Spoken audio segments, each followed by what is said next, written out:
As many of you guys already know, Bad Bunny's residency in Puerto Rico has been sold out for the longest time. And because of that, a lot of people have been resorting to going to resellers to buy those tickets so they can live that experience.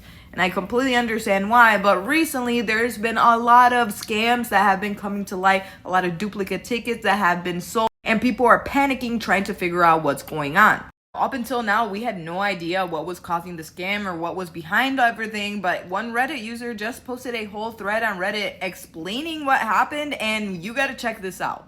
This is the thread that I'm talking about. You can find it on Reddit if you want to, but it says, "Hi everyone, I'm a reseller on StubHub and I sell hundreds of tickets every month, not just for Bad Bunny, but for events all over the world. Here to tell the truth about what actually happened with Ticketera and the recent Bad Bunny events on August 1st, 2nd, and 3rd, and will happen on other dates too." The first time I ever made a public post like this, but I feel like it's necessary. Now they go on to explain how buying the tickets worked to begin with before the resellers and how it was a raffle system. You know how you went to the queue and you had to have the code to be able to buy the tickets. But then he goes on to explain why people got duplicates and why all this scam stuff has been happening. He said around February or March, some people discovered an exploit on Ticketera's system that allowed them to reserve any ticket in any quantity. Thousands of tickets were purchased using this exploit. Some users even sold access to it for cryptocurrency. Some people even reserved free tickets that were meant for staff. These weren't small time purchases.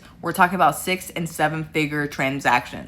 Made through illegitimate means, Ticketera should have noticed this. All that money flowed directly into their system. Then they say that in May, everything got worse. By May, Ticketera's entire back-end system was exposed. Tickets reserved for internal use, including Kill Production, No Asad, Adidas, Vibe, and all these other, were made visible and reservable.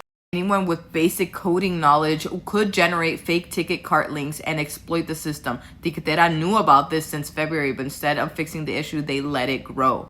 They had more than enough developer data to easily differentiate between those tickets that were fake and tickets generated by exploiters, but they didn't act on it. In late July, just days before the concert, Ticketera began refunding hundreds of tickets, including both legitimate purchases from the original code sale and exploit-based ones. If the same seat had been sold multiple times, Ticketera didn't investigate which one was fake and which one was real. They just canceled everything and invalidated the seats without refunding in some cases. In some situations, people were refunded just 2 hours before the event. Others found out at the venue that their tickets were invalid despite never receiving any notice. They go on to say that this was not a StubHub issue, that it was Ticketera's fault. Now, this is allegedly why some people got scammed out of hundreds, maybe thousands of dollars worth of tickets, and why some people actually made it all the way inside and their seats were already sold. Guys, please keep in mind that this is apparently still happening. I don't know what's gonna happen at this point, but